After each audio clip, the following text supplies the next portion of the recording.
You can't do much bad, can you? When you hang around the bad guys, they're the ones that take you into smoking and pornography and this and that. They're the ones that do that. It's not the good guys. Likewise, when you hang around the proper students of knowledge, they're the ones that they're going to discuss ilm, they're going to discuss knowledge, they're going to increase your benefits, you know. The point is, even if you're not sitting down with a lecture with a person, if a person has a little bit of knowledge, he can still benefit you. He can still benefit you just by talking about Islam, or even, at worst, avoiding evil topics.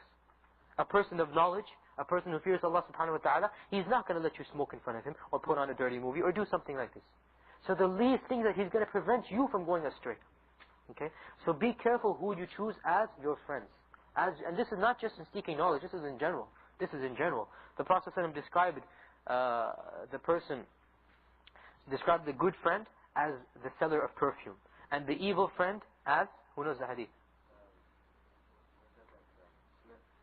Ironsmith, right? The blacksmith, the one that the bellows, the guy at the bellows. You know those bellows, those big things that you make the air come out of so that the fire gets hotter. He described the evil friend as that. So the good friend is like the carrier of perfume. Even if he doesn't give you a perfume free of charge, right? You'll still smell something good from him. Okay? Even if you don't buy one from him, even, it doesn't matter. I mean, the point is, even if he doesn't give it to you, at least when you're around him, you'll smell something good. So the point is, even if he's not actively teaching you or actively giving you a dars or halaqah, still when you're around him, you'll smell something good. And the blacksmith or the ironsmith or the guy with the bellows, even if he doesn't burn you, you're going to be covered with soot and with dust, cover from head to toe if you're around him. Okay? So look at the beautiful example that the Prophet gave of the good friend and the evil friend. So the sixth one, right? The sixth one is that he should have the proper friends. The seventh one, and this is something many times is beyond our control, but still we should be aware of it, is that he should try to study Islam at the earliest age possible for him, when he's young. Okay? This is because, like the scholar said of the past, to memorize while you're a child is like inscribing on a rock. You know what? When you inscribe something on a rock, you tap it out. Okay? It's preserved there forever, which is why we still have the tablets preserved from the time of the pharaohs, because they tapped it out on the rock. So the scholars of the past, they said to memorize while you're a child is like tapping or inscribing it on a rock. And to memorize while you're old is like drawing with a stick on the water, writing it with a stick on the water. This is a parable or example of the scholars of the past gave. So many of us, we're still young, alhamdulillah. We should try to, make sure that we learn as fast and as quickly as possible. And don't delay it until we're 40, 50, 60, 70, Also, if we are old, if we are past a young age, then we should try to make sure that this benefit doesn't lose our children. It doesn't go past our children. And try to get them involved at a young age to learn and to memorize and to attend durus and to make sure that they know their religion. Okay? So even if we're too old to benefit from this parable or this maxim, at least make sure that our children, inshallah, they are not deprived of this blessing. The last point, that is adab ma'a nafsi. When I say last, I mean in my lecture. There are, of course, a zillion and one things that, are essential for student knowledge. But the last point is patience.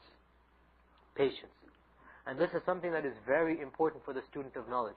The student of knowledge should realize that if he is not patient, he's not going to get anywhere. If he thinks that by attending, for example, a 1-month-long course, he's going to become an alim or a talib al-ilm, he doesn't know what ilm is then. He has to be patient. The scholars, they described this knowledge. They said that this knowledge, meaning the knowledge of the religion, if you give all of it, all of yourself to it, all of your time and your money and your strength and your energy, if you give all of yourself to knowledge, you're going to only attain a little part of it still. And if you give a little bit of it, you're not going to attain anything. So the knowledge of Islam is something you have to realize. It requires patience. And the scholars of the past, they didn't become ulama.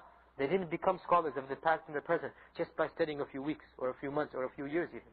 They spent lifetimes before they reached the status of full time in ilm. And that requires patience. So we have to be, realize that, just by attending a few weeks or something, this is only the beginning. This is only the first step out of the door.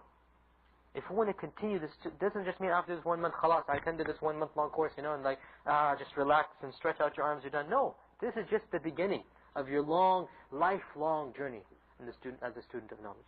So this requires patience. Actually, I said 8 points. There is another point that I'm going to mention, and it should be a 9th point, and I didn't write it here actually. The 9th point is the taking of notes. the taking of notes. Believe it or not, the Prophet ﷺ himself commanded the students of knowledge this. For he said in an authentic hadith, which is reported by Khatib al-Baghdadi and others, قَيِّدُوا الْعِلْمِ, trap knowledge, trap knowledge. So the Sahaba said, how ya Rasulullah? How are we going to trap knowledge? How do you trap knowledge? He said, bil-kitaba, by writing it down. And if you look at the seerah of the Salaf, if you look at the seerah or the biographies of the people that passed before us, you find that, subhanAllah, they would just be busy writing all the time. All the time they would just write their knowledge. This is because if you just attend with your mind, you might understand. But as soon as you walk out the door, you won't remember anything of what happened. Only if you write it yourself, and you take good notes and you follow along, this is when you understand and it's preserved for the future. Whereas if you just listen with an attentive mind, it's going to be gone as soon as you exit the room. Okay? So inshallah, from tomorrow, right, I expect to see everyone that's attending full time to take notes. No exceptions. Everyone has to take notes. Because if you don't take notes, your mind's going to wander, you're not going to benefit from this class. These classes, they're meant to be permanent. Don't just get the cassettes. No, we want you to benefit while you're here. And the way you can benefit is by taking good notes.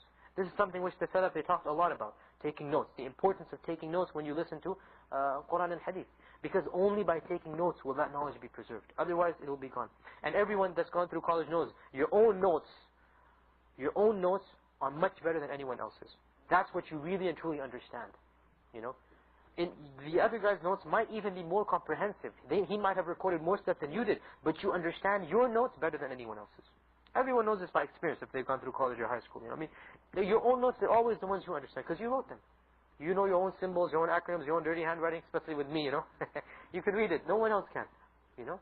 So this is why, inshallah, from tomorrow, everyone should have some paper and pen and take, notes eagerly. Like I said, there's a hadith of the Prophet. There's an interesting story, honey, that there's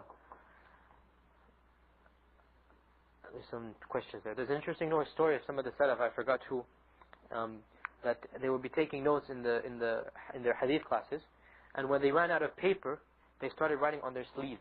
Okay, when they ran out of space to write on their sleeves, okay, they took off their shoes and they wrote on the top of the shoes, not on the bottom, not the dirty part, on top of the shoes. They wrote down, and then how do you think they went home? They walked barefoot home. Until when they got home, then they copied it from their shoes onto paper, and then they deleted it from their shoes. So the point is the eagerness of writing, the eagerness of preserving what you hear. Okay, they had to walk barefoot, and that time there wasn't, nice grass. It was like pure desert. Walking home, and then they wrote it from their, not the bottom of their shoes, not the soles of their shoes, but the top part of their shoes. They would write it there, and they went home, and then they would copy it from there when they ran out of paper. So if this is the eagerness that was displayed by them, then we should also try to get some of that eagerness in taking good notes. So now we get to the second section. That was the first section. The 9 adab, I mentioned 9, there are more, that the student of knowledge should have with himself. And quickly we'll go over some of the adab that he should have with his shaykh. Now this is the second section, and then inshallah, what time does this lecture end, by the way? 5:15? Inshallah, in 5-10 minutes we'll finish up, inshallah. These are the adab that a student should have with his shaykh. Okay? Firstly, and one of the most important is to choose the proper shaykh. And when we say shaykh, it doesn't necessarily mean a shaykh. I mean, for example, I'm not a shaykh in the sense I'm not a big alim or scholar, but in the sense of a teacher. That's when we're using the term shaykh. Okay? That he should choose the proper teachers. He should choose the proper teachers when he's learning his religion. Ibn Sirin, who is Ibn Sirin? We went over this now. What's his name? Muhammad Sirin. When did he die? 110. Easy, isn't it? You're getting the hang of it. Muhammad al-Sirin, he said, إِنَّ هَذَا الْعِلْمَ دِينٌ. This knowledge that you're learning, this is the deen. Right now that you're learning, right now. This knowledge that you're learning is the deen. Okay? So you should be careful. Be careful and be cautious of who you take your deen from. فَانظُرُوا عَمَّنْ تَأْخُذُونَ دِينَكُمْ. Be careful and be cautious who you take your deen from. Don't just go to any Joe Schmo on the road and ask him a fatwa. No. Go to the proper students of knowledge. Go to the proper ulama. And like I said, this, inshallah, over the next few weeks, you'll realize certain criteria, certain conditions that you can look at a person and see, is he really and truly, inshallah, qualified to be a student of knowledge and alim that I can learn from. Okay, inshallah, over the next few weeks, slowly but surely, we're going to, come across a better understanding of this. But the point is, choose the proper teachers. Choose the proper teachers, those teachers that they're not going to lead you astray, they're not going to lead you into more evils or innovations, but rather guide you to inshallah, the straight path. The second adab of having the student with his shaykh is that he should respect him. He should respect his shaykh and treat him properly. And we went over this a little bit last time. And the hadith that we quoted, that he is not one of us who does not love and show mercy to the young ones, and respect to the elder ones, and know the rights of our scholars.